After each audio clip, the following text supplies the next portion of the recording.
காஞ்சிபுரத்துல சுவாமி கொடுத்த ரெண்டே பொருள், ஐயன் அளந்த இருநாழி நெல் கொண்டுனார். 2 நாழி 2 படி நெல் கொடுத்தாராம் கையில சுவாமி. யாருக்கு? காஞ்சிபுரத்தில் இருக்கிற காமாட்சிக்கு. இந்தா இதை வச்சு பொழைச்சுக்கோ.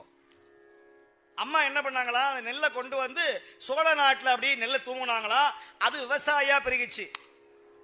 இப்ப காஞ்சிபுரத்துக்கு வந்த உடனே இங்க இருக்கிற ஜனங்கள்லாம், அம்மா நாங்க எதை வச்சு பிழைப்போம்னு கேட்டாங்க. உடனே அம்மா சொன்னாலா, அப்பன் கொடுத்த நெல்லை நான் எங்கேயோ கொடுத்துட்டேன், நீங்கெல்லாம் பிழைக்கணும்னா ஒன்னே ஒண்ணு, என் புடவையில இருந்து ஒரு நூலை தர வச்சு பிழைச்சுக்குங்கோன்னு சொல்லி ஒரு நூலை உருவி கொடுத்தாலாம், பட்டு நூலை.